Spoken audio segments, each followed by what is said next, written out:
TV. It's Tuesday here in YTV, Youth TV, Your TV.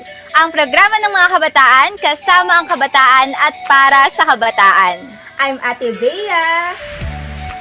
Hi mga ka-YTV at sa'yo din, Ate Bea. Ako naman si Ate Rose Ann.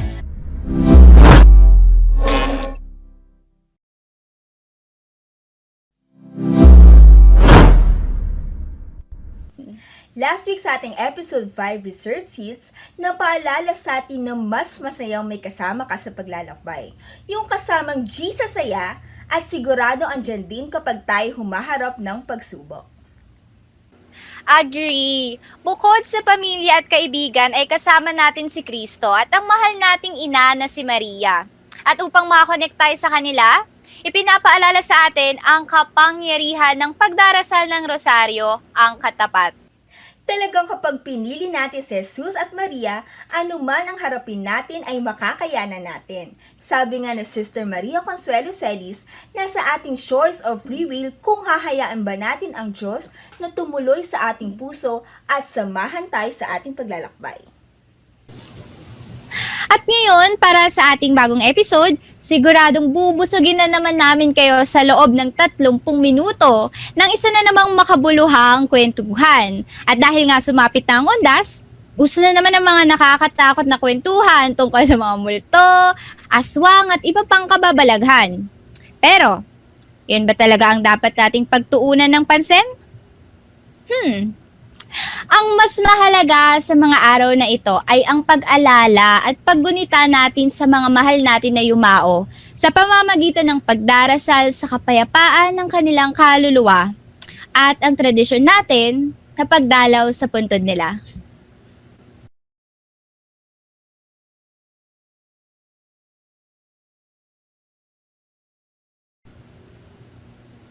Gaya nga ng title ng ating episode ngayon na Light Me Up, sa pagsindi ng kandila at paglalagay ng bulaklak sa puntod, isabay natin ang panalangin na ang liwanag ng kandila ay maging gabay sa ating mga yumao upang mas makarating sila sa kaharian ng Diyos.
Hindi mo talaga mapapanood sa abot.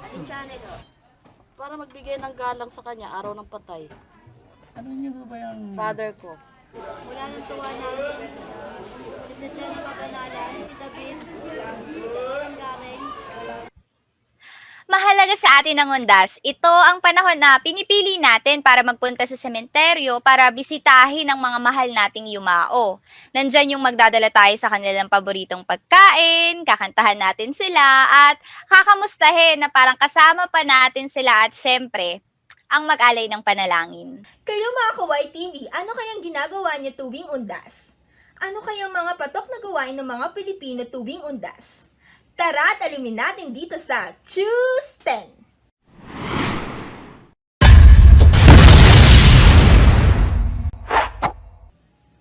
Mga ka-YTV, handa na ba kayo sa ating listahan? Tara at alamin natin ang top 10 na patok na gawain ng mga Pilipino tuwing Undas. Para sa 10th and 9th spot. 10th spot, magnovena. 9th spot, magdasal ng rosaryo. 8th spot, maghain ng pagkain sa altar para sa mga yumao. At 7th spot, magdasal bilang isang pamilya. Kami palagi kaming dumadalaw sa puntod ng lolo at lola ko sa South Cemetery. Pero ngayon siguro mag-o-offer na lang kami ng prayer para sa kanila since hindi naman kami makakapunta, 'di ba? So kayo din, kung hindi niyo man magawa yung tradition ninyo na dumalaw sa puntod nila, personally, pwedeng-pwede pa rin tayo mag-offer ng prayer. At kahit hindi na natin sila kasama, ang iba sa atin ay niluluto ang paboritong pagkain ng yumao, ilalagay ito sa altar o sa tabi ng kanilang larawan. Sixth spot, umuwi ng probinsya. At fifth spot ay ang magsimba. Fourth spot, maghanda ng pagkaing pagsasaluhan ng mag-anak. At third spot ay magtirik ng kandila. Kandila, para ang liwanag nito ang gabay ng mga kaluluwa at hindi para tunawin upang gawing bola ha. Second spot, mag-alay ng dasal. Ang magandang maibibigay natin sa mga yumao ay ang ating panalangin. Bisitahin ang yumao sa sementeryo. Ang biro nga sa atin ng mga matatanda, mas maigi na tayo ang dumalaw sa mga yumao natin sa sementeryo kesa tayo ang dalawin. Pero dahil sa pandemya, ang manalangin ay ang ating ginagawa. Grabe no, nakakamiss talagang balikan ang mga gawain yan tuwing undas. Pero dahil nga sa pandemya, kailangan nating limitahan ang mga gawain yan. Pero may magagawa tayo kahit may pandemya. Ang pagsindi ng kandila, ang pag-alala sa mga yumao, at pag-aali ng panalangin ay ilan lamang sa mga gawain upang ipakita ang pagmamahal natin sa mga namayapa na. Salamat sa pagtutok sa Tuesday ng Tuesday Tuesday.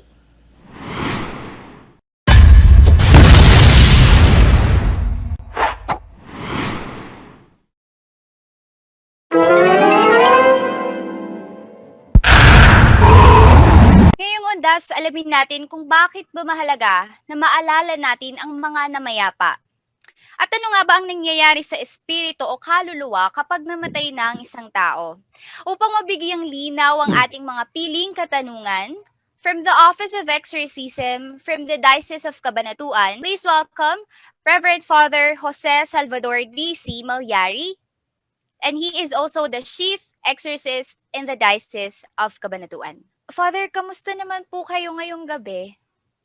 Okay naman, naghihintay at nagdadasal, di ba? Maraming salamat po for responding to our invitation. Napaka-blessed po namin dahil napaunlakan niyo po kami ngayong gabi at napakagandang pagkakataon din po ito, Father, na mas makilala po namin kayo at mas lalong lumawak aming kamalayan. Lalo na yung mga ka-YTV natin, ang ating viewers, patungkol sa usapin ng mga espiritu o kaluluwa. At alam naman natin, lalo na sa panahon ngayon, marami na ang hindi naniniwala sa ganitong usapan. So una po, Father, ano po ba ang ibig sabihin ng exorcism? At ano po ba ang tawag sa inyo? Okay. Ang exorcism ay ministry ng simbahan para mapalaya ang isang tao, ang isang lugar sa lahat ng klase ng demonic influences, no? So we can remember sa buhay ni Jesus, talagang mahalagang parte ng buhay niya yung exorcism. So many times in the Bible we read, he healed the sick, nagpagaling siya ng mga masakit, and he expelled demons, and he exorcised ng maraming mga demonyo, no? So yung ministry ng simbahan on exorcism is simply a continuation, pagpapatuloy ng ministry ni Jesus para ang mga tao maka-experience ng spiritual liberation mula sa iba't ibang klase ng sabihin natin na pambubulabog, pang-iinis o kaya naman ay paninira ng demonyo at ang kanyang makampon sa ating buhay, no? So yung ministry ay exorcism at ang mga pari na tinalaga para gawin ang ministry ito, ang tawag sa kanila ay mga exorcists, no? So yung mga exorcist na binigyan ng mandate ng kanilang bishop to perform yung solemn exorcism ay tinuturing na exorcist ng diocese at sila lang yung pwedeng mag-perform ng solemn exorcism. But other priests na hindi exorcist, pwede naman sila mag-pray over, mag-prayers of deliverance, and other blessings. Pwedeng solemn exorcism, kapag talagang possessed na yung tao, Ang talagang may mandate lang ay yung mga priest exorcist katulad namin, nila Father Winston at nila Father Jose Siquia. At Father, gaano naman na po kayo katagal sa ganitong gawain o gaano na po kayo katagal na priest exorcist? Ako ay 15 taon ng pari at yung pagiging exorcist ay mag-aanim na siguro mga 5 taon pa lamang. So we were just given mandate or faculty to be exorcist noong July 2015. So medyo bago pa lang din kami, kaya nagsasanay pa lang din, nag-aaral at nagtututo, nag-research din, and we learn from the experiences yung iba pang mga seasoned exorcists katulad ng mga nabanggit kong mga pari kanina. At Father, ano po ba ang inyong ginagawa? Baka pwede niyo po kaming bigyan ng mas malalim na detalye at kung sino-sino po yung mga natutulungan ninyo. Okay. So dito po sa Kabanatuan, we are 6 exorcists, 6 po kami dito, and we have one sister, isang madre na kasama namin as a religious collaborator, and we also have some mga lay collaborators. Mainam kasi, meron din kaming mga partners na lay and religious because we cannot do it by ourselves. So usually yung mga religious at tapos yung mga lay partners namin, they do the initial interview, mga ganyan, assessment, and then giving of assignments, and then yung mga pag-counsel din sa mga nilalapit na mga spiritually afflicted. So usually na mga nilalapit sa amin, may mga may sakit, no? May mga karamdaman sila na may physical condition naman talaga sila, but they believe that they are also oppressed by evil spirits. Kasi totoo naman din talaga na ang karamdaman o mga sakit ng tao ay hindi natural, hindi biological, but something demonic. So kaya tinutulungan din namin sila. So usually mga nilalapit yung mga may infested na mga lugar, sabi may mga nagpapakita, may mga nagpaparamdam sa kanilang mga bahay, sa kanilang mga offices. So yun usually yung mga nilalapit din sa amin. And we are very careful sa pag-treat sa mga patient kasi sometimes ang mga manifestation is something psychotic, something psychiatric, ganyan. So in those cases, we need the help of experts like psychiatrists and then psychologists, but we do not discount the fact na the possibility na behind something psychiatric, behind something psychological, doon nag-hide ang devil. Kasi pwede din siyang magtago o mag-hide sa something psychological para hindi siya madaling ma-detect para lalo niyang mapahirapan ang tao. Salamat po, Father Jojo. Father Jojo, why should we honor or pay respect to those who died? Yan, napakahalagang tanong yun, napapanahon. So para sa ating mga Pilipino, hindi lang ito isang tradisyon, hindi lang isang nakaugalian na minana natin sa ating mga ninuno, but it is also an expression of our faith, pagpapahayag ng ating pananampalataya. So alam natin, pinoprofess natin every Sunday that we believe in the communion of saints, naniniwala tayo sa kasamahan ng mga banal, sa kapatawaran ng mga kasalanan, forgiveness of sins, and to life everlasting. Actually, that is the essence of November 1 and November 2 because we believe in communion of saints and we believe in eternal life sa buhay na walang hanggan. So alam natin, yung ating simbahan, di ba, may 3 states of the church. We have what we call the triumphant church, yun yung mga nasa langit na, the angels, the saints, Mama Mary, and the souls of the faithful departed na nakaalis na sa purgatory, andun na sila. So we call them triumphant church.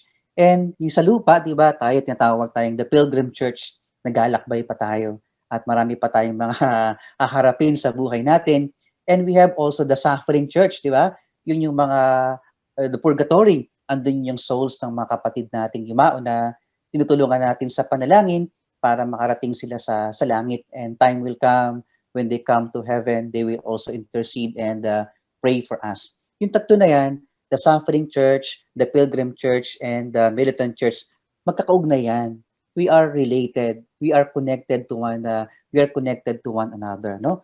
Kaya nagdarasal tayo para sa mga kapatid nating yumao, especially those who are in purgatory, because we believe that our prayers will help them, will alleviate their suffering, and will decrease their time of stay in the purgatory, and nakatulong yun para dahan-dahan makarating din sila makarating din sila sa langit. Yun naman yung ginagawa natin. And that is very biblical, ano? So we remember in story sa second book of Maccabees, nung nakita yung mga bangkay ng mga soldiers, nung nakita nila ni na Judas Maccabeo, nakita nila sa body, sa damit ng mga dead soldiers, may mga anting-anting, may mga amulets na nakita. And that is very contrary sa kanilang Jewish faith, sa kanilang pananampalataya. Kaya ang ginawa nila, nag-atonement sila, nagbayad puri sila, at nag-offer sila ng mga prayers and sacrifices for the dead.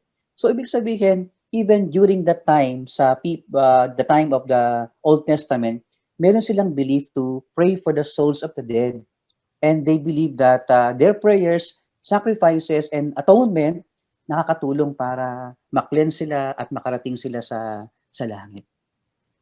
Okay po. Ito pong next question natin ay parang nasagot na po sa tanong na ito, pero baka meron po kayong gustong idagdag. Yes, Kasi go po, on. Father, ang tanong po ay, what should we do to remember our departed loved ones? At totoo rin po ba na naririnig pa rin nila tayo at ang ating mga panalangin? Okay. Napakaganda ng tanong mo, napaka-practical, ano? Talaga naman tayong mga Pilipino, mga Katoliko, mga Christians, talagang mapagmahal talaga tayo sa mga kapatid nating yumao. Kasi alam natin din naman napuputol ang relationship. We're still connected to them, no? So wala lang sila physically, but spiritually, emotionally, asa puso pa rin natin sila, no? Kaya sa mga special days ng buhay nila, for example, birthday nila, and especially these days, no? November 1 and November 2, ay nag-aalay tayo ng prayers. That's the best thing we can offer to them. Yung prayers natin, especially yung the holy sacrifice of the Mass, our sacrifices daily, the Holy Rosary, and we can also offer to them or apply to them yung mga indulgences na nag-gain natin. Pwede rin nating i-offer para sa kanila, no? So, in-extend ng Vatican this year because of this extraordinary situation na may pandemic, kasi dati November 1 to November 8 lang we can gain plenary indulgence for the faithful departed. But the Vatican extended the whole month of November. We can gain plenary indulgences and apply them for the souls of our faithful departed. Siyempre may mga requirements, yung sacramental confession, communion, prayer for the intentions of the Pope, visiting the grave, o kung di man makabisiti sa sementeryo kasi bawal pa this time, sa simbahan, o everywhere, mag-alay ng panalangin para sa kanila, and we can gain indulgence and offer it for them, apply it for them, at makakatulong yun sa kanila. And syempre, what we can do for them is, aside from prayer, is remember them. Remember yung mga happy memories with them, meaningful memories with them, and doing so, we relive them in our mind and in our hearts. Alam ko, yung ating mga ka-YTV, mga kababayan natin, marami pa rin silang mga ginagawang mga pamaraan to show love and respect for our faithful departed. So, Father Jojo, where do souls go after death? Diretso po ba sa langit? O totoo po ba na nananatili ang mga kaluluwa sa lupa? Lalo na, Gala pa sila. opo, lalo na daw po kapag merong mga unfinished na Business. mission dito sa lupa. Oo. Common understanding yan, maraming taong naniniwala ng ganyan. Pero iba naman yung ating pananampalataya, no? So sinasabi sa atin sa Catechism of the Catholic Church o CCC na at the moment of death ng isang tao, nagaganap yung tinatawag nating particular judgment. Di ba may particular judgment at saka general judgment. So general judgment will happen sa second coming of Christ, and we do not know when will it happen, but certainly it will happen. Pero in particular judgment, it happens at the moment of death, kung saan ang tao magde-decide, ako ba para sa Diyos o hindi para sa Diyos? Ako ba ay para kay Kristo o hindi para kay Kristo? That is what we call particular judgment, ano? And upon death ng tao, alam na ng Diyos, alam na ng tao kung saan siya pupunta. And there are 3 possible places na pupuntahan ng tao. Siyempre, gustong-gusto natin yung langit. That is for those who live in state of grace. That is the place for those who really live perfect love and communion with God, marami nakapunta na ron and hopefully yun ang mapuntahan natin. So pangalawa, siyempre ayaw nating puntahan yung impyerno or hell, ano? So we hate hell, kaya nagpapakabuti tayo, nagpapakabanal tayo araw-araw. We don't like hell. And there is a special place for those who are not so bad but not so good pa, para makapunta ng langit, and we call it purgatory, a place wherein we are purgated or cleansed, nililinis tayo, parang stop over muna, parang diyan ka muna, pahinga ka muna dyan, tigil ka muna dyan, mag-cleanse ka, mag-purify ka, mag-prepare ka, para talagang worthily you face Jesus in heaven. So sabi sa atin ng teachings of the church, yun lang ang tatlong pwedeng puntahan. Yung heaven, yung purgatory, and then hell na hate natin. So ngayon, as to the soul, sabi nila na babalik pa daw sa lupa dahil may unfinished business o kaya naman may hindi pa natapos na mission. In God, our life is ended. In God's time and in God's ways, our life is ended, di ba? Sa kamay niya yung buhay natin at kamatayan natin. Kaya para sa Kanya, walang unfinished business walang unfinished mission. Kapag tinawag ng Diyos ang tao at namatay siya, talagang hanggang doon na lang siya. Yun talaga yung life na talagang nilaan sa kanya ng Diyos. Kaya it is impossible na bumalik pa ang mga kaluluwa para magbayad ng utang, para singilin yung mga may atraso sa kanya o para gantihan yung mga gumawa sa kanya ng masama, etc. It will not happen, no? If there are reports na ganoon, those are not souls of the faithful departed. Most probably, those are unclean spirits in the guise of the souls of the faithful departed. Nagpapanggap sila, nagkukunwari sila, nakaluluwa sila ng mga kapatid na nating ng mga namatay. But actually, these are unclean spirits, evil spirits roaming around to sow fear, anxiety, division, and to destroy people. Diba sabi sa first letter of Peter, sabi doon ay ang demonyo ay parang umaatungal na leon looking for someone to devour. And sabi ni Peter, resist him, be solid in your faith. So the devil is just around us looking for someone to devour. These are not the souls of our faithful departed. Most probably these are unclean spirits, evil spirits. Hindi nababalik si lolo o si lola na namatay para takutin tayo o para kalabitin tayo, para kurutin ka o para manakot. They will not go back, no? Most probably mga unclean spirits sila, Roseanne. Salamat po, Father. So parang malaking linaw po yun, no, para sa atin at sa ating mga Hawaii TV dahil marami po ang paniniwala na yung iba nga po nagkakaroon pa ng communication sa ating sa kaluluwa ng mga yumao sa iba't ibang paraan po.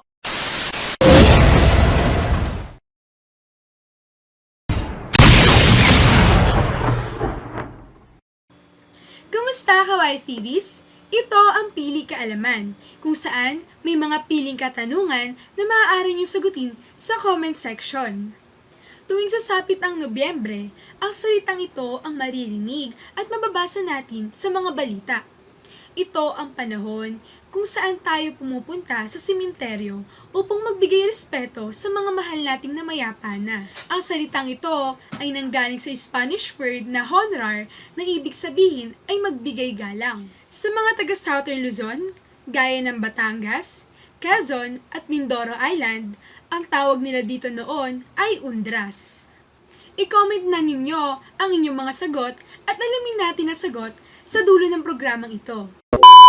So, ayun po, Father. So, gusto ko pong idagdag kung ang mga multo po ba, fallen angels or sapi, ay totoo at pwede po ba talagang sumapi ang kaluluwa sa katawan ng tao o kaya ba nila talagang magpagalaw ng bagay? Kasi 'di ba, Father, may mga ganun pong nangyayari.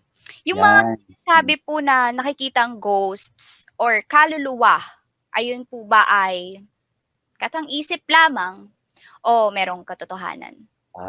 As to the ghost or to the kaluluwa ng mga namatay, sabi ko nga kanina, most probably they are not souls of our faithful departed. Sila yung mga maruruming espiritu na nagpapanggap na kaluluwa ng ating mga yumao, no? So tandaan natin, the devil is the master of all deceit. Siya ang numero unong sinungaling, mapagpanggap, mapagkunwari.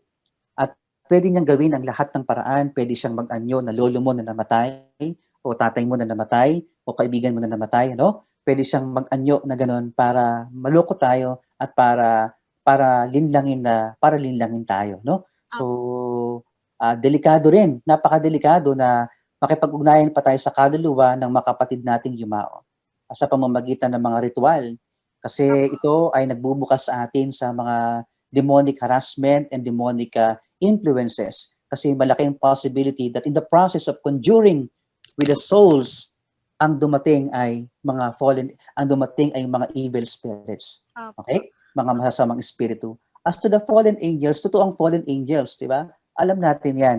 So when Satan was driven away from heaven, kasi tumalikod siya kay God, sa Diyos, napatapon siya sa impyerno, napatapon siya sa lupa, at naghatak pa siya ng marami niyang mga kampon para ilayo ang tao sa Diyos. So, yung mga fallen angels, these are, totoo ito. Hindi ito katang-isip, hindi pang comics, o hindi pang Hollywood ito, no?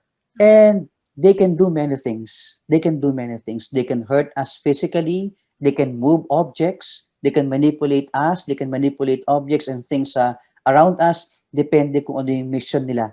Depende kung ano yung intention nila. But the thing is, when they were driven away from heaven, andun pa rin yung powers na bigay sa kanila ni Lord, ng Diyos. Hindi nawala yung powers na yun na dapat gagamitin sa mabuti. But this time, ginagamit na nila sa masama. So nabanggit mo kanina, possible bang sumapi ang kaluluwa ng namatay sa atin? It's not possible. God would not allow it. No? Yung mga sumasapi na yon, hindi yung kaluluwa ng namatay na kamag-anak. Talagang not the souls of our faint-hearted. Most probably, evil spirits who will take advantage of our curiosity. Yan dyan nagsisimula lahat They take advantage of our curiosity, sabihin natin ignorance and lack of knowledge, fear and doubt. They will take advantage of those para masakop tayo at para mapahirapan tayo. So, we discourage, especially young people, do not engage in talking to souls. Yes, because the devil will take advantage of it, at napakadelikado spiritually para sa kanila. Always have yung mga protection prayers. I think always yung protection prayers, rosary, etc. And after that, yung mga cleansing prayers. Hindi ko lang alam kung meron kayo sa cellphone ninyo. Yung app na, ano ba to? Yung app na exorcism. There's, ito sa yung kulay blue. Yung app na exorcism. It contains prayers na pwede nyong magamit palagi. So, Father Jojo, meron po kaming inihanda na mga katanungan po ulit. At lahat po ng mga nagiging guest namin ay dumadaan dito. At ito po ay tinatawag na fast choice. So, Father, madali lang po ito. Magbibigay lang po ako ng mga bagay or options, tapos pipili po kayo ng isa. So, kailangan po ito ay masagot ninyo ng mabilis. Okay. Ready na po ba kayo, Father? Okay. Okay. Hot or cold? Hot, of course. Facebook or IG? Facebook. Lights on or lights off? Lights on. Cremate or burial? Burial. Rubber shoes or slippers? Rubber shoes. Adobo or sinigang? Sinigang. Dumalaw o dalawin? Dumalaw, syempre. Ayun, dalawin. Sampagita o roses? Roses. Coffee or milk? Milk. Sing or dance? Sing. Father Jojo, maraming salamat po. Salamat At nakilala ho namin kayo sa pamamagitan ng pagsagot ninyo ng fast choice. So, Father, any word po for the youth or in general po in celebrating Undas? To young people, no? You are special in the eyes of Jesus. You're special in the church, no? Malaking may tutulong ninyo sa evangelization. So use social media wisely and prudently to spread the word of God, and may every day be an experience of encountering Christ para sa inyong lahat. mahalaga yon that in all things, in all that we do, we encounter Christ. Salamat po. At lastly po, Father, anything you want to promote like a Facebook page, live broadcast, or programs po ninyo? Sana po lagi niyo pong panuorin yung araw-araw nating reflection, What's the Point by Father Jojo Malyari. Ito po ay reflection for the gospel of the day, and ito po ay napapanood 7 p.m. 7 p.m. siya, but all throughout the day, nakapost naman siya sa Facebook. And every Friday po, 9 to 10 a.m., mayroon po kaming programa sa Ministry of Exorcism, yung Mapa sa Liwanag. Ito po ay isang programa tungkol po sa exorcism and spiritual liberation. Every Friday po ito, 9 a.m. to 10 a.m., napapanood po dun sa Facebook page ko na What's the Point by Father Jojo Malyari sa Diocese of Cabanatuan Office of Exorcism. And every first and third and fifth Sunday, napapakinggan sa Radyo Maria 99.7 every 2 to 3 p.m. Salamat po, Father. At idadagdag ko po, ipopromote ko na rin po ang aming Facebook page for our online padasal. Just search in online padasal at you may send a message for prayer requests. So, we can communicate through that Facebook page. Maraming salamat po. At yun po, Father Jojo, maraming salamat po sa inyong oras at sa pagpapaunlak sa aming invitation. Siguradong maraming natutunan ang mga manonood sa inyong mga binahaging kwento at kaalaman. At ako, Father, personally, ang dami ko pong natutunan.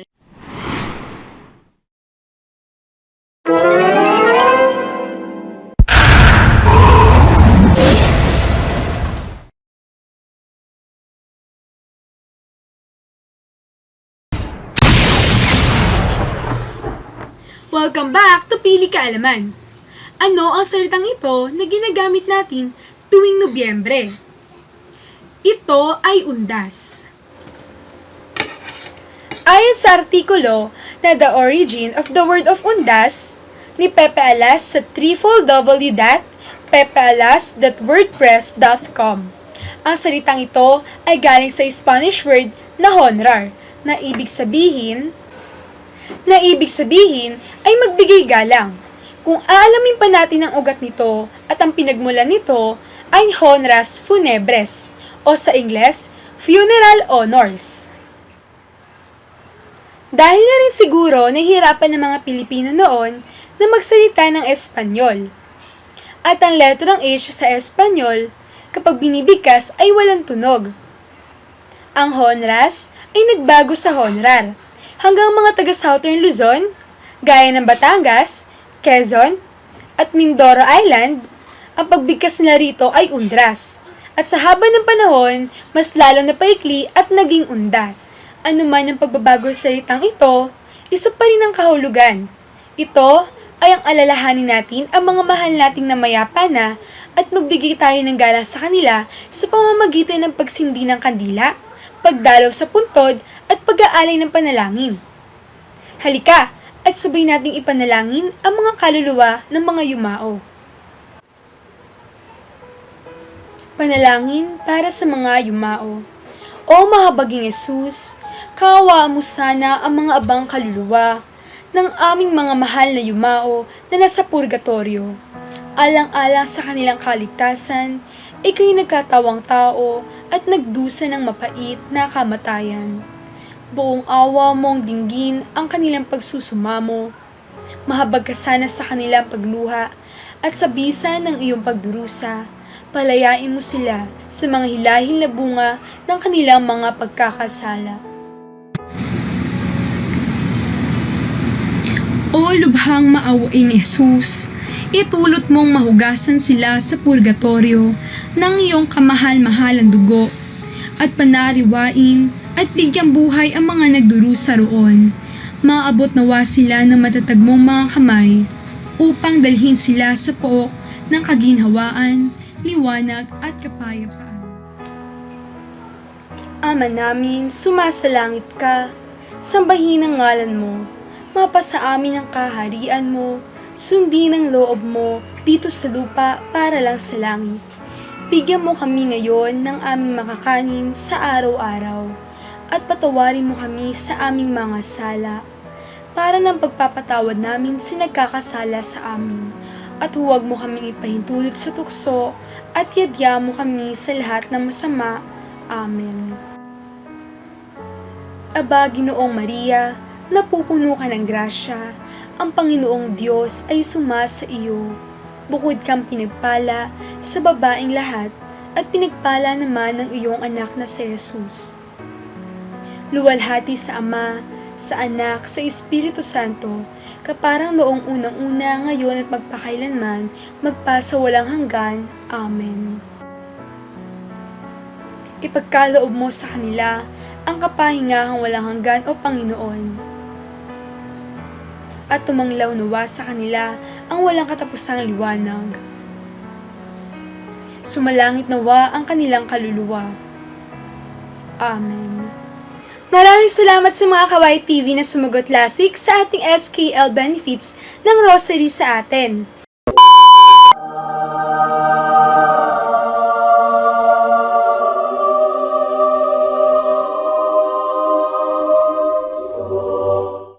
The pandemic has taken our chance to visit our beloved ones in the cemetery, but it also teaches us that there is more important than visiting them.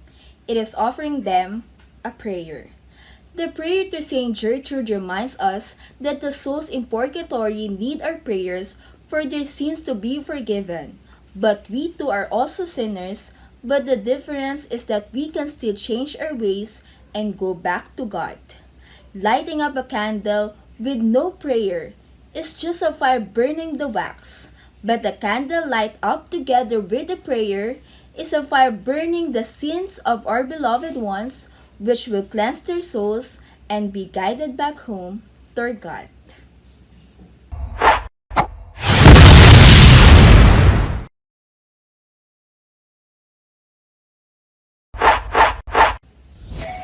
Always choose what is right, choose to be good, choose to light up a candle and offer prayer for our beloved ones, and choose to have faith in God. This is Tuesday, and see you next week for another Choose episode Kwentuhan. Abangan po bukas ang Owen Wednesday para sa kanilang episode na 100 pesos food challenge with Papa D dito lang sa YTV, UTV, Your TV. Usapang handog ng mga kabataan, kasama kabataan at para sa kabataan.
YTV Youth TV, your TV.